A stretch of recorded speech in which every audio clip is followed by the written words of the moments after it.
So for 12-1, meron tayong noun or na-adjective or e-adjective conjugation.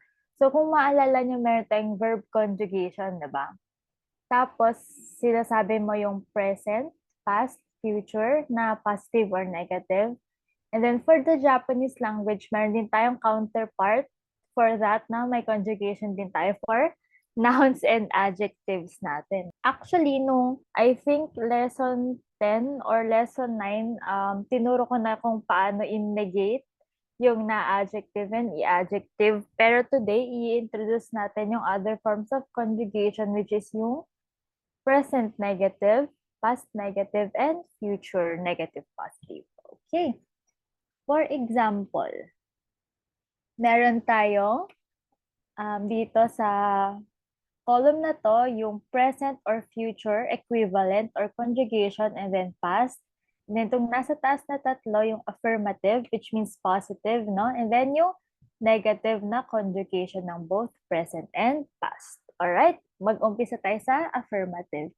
For noun and na-adjective, almost the same sila. For noun, meron lang tayong for present or future, noun plus this. Again, noun plus this. And then, pag past siya, since this ang gamit mo, yung noun natin, pag past na yung noun mo, it's deshta.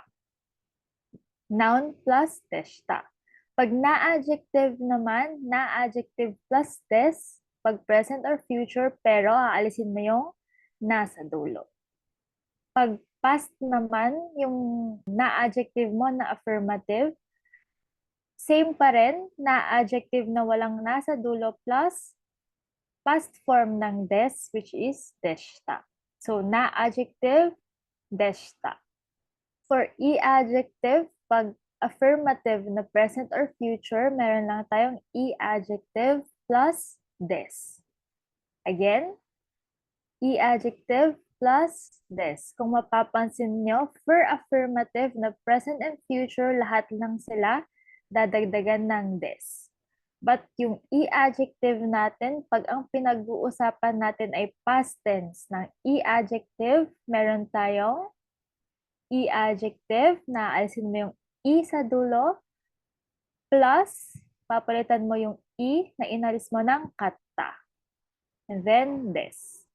E-adjective plus kata des.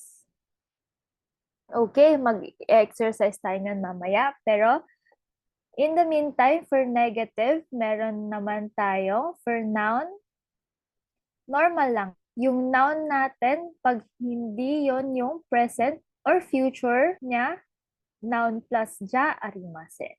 Okay? Noun plus ja arimasen. And again, since ja arimasen yan, pwede nating palitan ng dewa arimasen. Janay. Okay? So may tatlo. N plus ja arimasen. N plus dewa arimasen. Or N plus janay. And for na-adjective naman, meron tayong same lang ng noun. Na-adjective, paalisin mo yung nasa dulo plus ja arimasen. Na-adjective, ja arimasen. Okay. Punta naman tayo sa past form nitong noun and na-adjective. Same silang pareho. Noun or na-adjective na walang nasa dulo plus ja arimasen deshita. So, meron tayong noun plus ja arimasen deshita for past negative and na-adjective na walang nasa dulo plus ja arimasen deshita. Punta naman tayo sa e-adjective kasi kung kanina, kung yung past affirmative mo ay e-adjective na walang i sa dulo plus katta des, ang ating e-adjective na negative na present or future tense would be e-adjective na walang i sa dulo plus kunay des. E-adjective kunay des. Okay, paano naman pag past negative ang ating e-adjective? Meron tayong e-adjective na alisin mo yung i sa dulo plus kunakatta des. Kunakatta des. Basically, kung mapapansin mo yung i dito sa affirmative, pinalitan mo ng katta dito sa e-adjective na negative na present, may i siya sa dulo, di ba? May i sa dulo, tong i na to, inalis mo, pinalitan mo ng kata.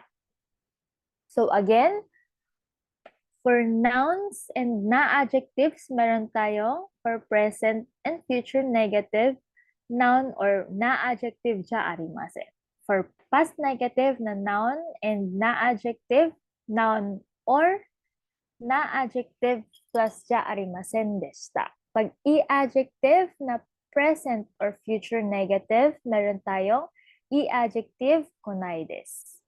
Pag past negative, i-adjective kunakatta desu. Okay, let's practice. Meron tayong maliit na table dito. Close ko muna yan at mag-example tayo. Josan, magbigay ka nga sa akin ng isang noun, any noun. Shapo pencil. Shapo pencil. Okay, sige. Shapo pencil. Yan. Okay. So, shapo pencil na kapag siya ay present or future, paano mo gagawin na affirmative? Josang? Ayan, affirmative, past and present. Yes, present or future affirmative. Shapo pencil desu. Correct. Des. Paano naman kapag past affirmative siya? Shapo pencil deshita. Correct. Shapo pencil deshita. Okay. Paano kapag present or future negative siya? Shapo pencil ja arimasen. Ja arimasen. Paano naman kapag past negative siya? Shapo pencil ja arimasen deshita. Correct. Arimasen deshita.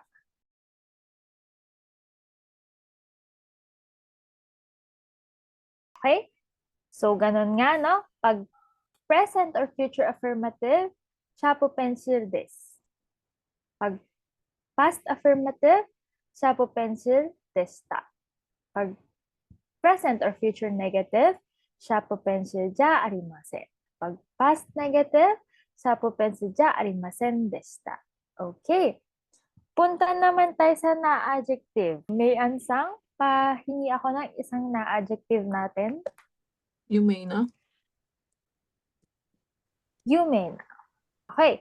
Paano natin siya gagawing present affirmative? You may this. You made this, no? You made this. Okay, correct. How about if past affirmative siya? You may this ta. Correct. You made this. Alisin yung na. How about kapag present or future negative? You may ja arimasen. Correct. You made ja arimasen. Paano kapag past negative? You may ja arimasen deshita. Correct. You made ja arimasen deshita. Hai, katagosaimasu. Okay, paano naman kapag i-adjective siya? Bigyan niyo ako ng isang i-adjective. Kahit isa lang. Utsukushi. Utsukushi. Okay? Sige, hiragana. Yan. Tsukushi. Paano, Josan, kapag present or future affirmative siya? Anong nangyayari? Utsukushi desu. Correct. Utsukushi desu. No? As is lang. Dadagdagan lang ng des sa dulo. How about, may ansan kapag past affirmative siya? Utsukushi katta desu. Correct. Kung mapapansin mo, aalisin mo tong i na to. Alisin mo tong i. Papalitan mo ng katta. Okay? Utsukushi katta desu. Alright? Nagets ba yun? Alisin mo yung i sa dulo. Papalitan mo ng katta. Okay?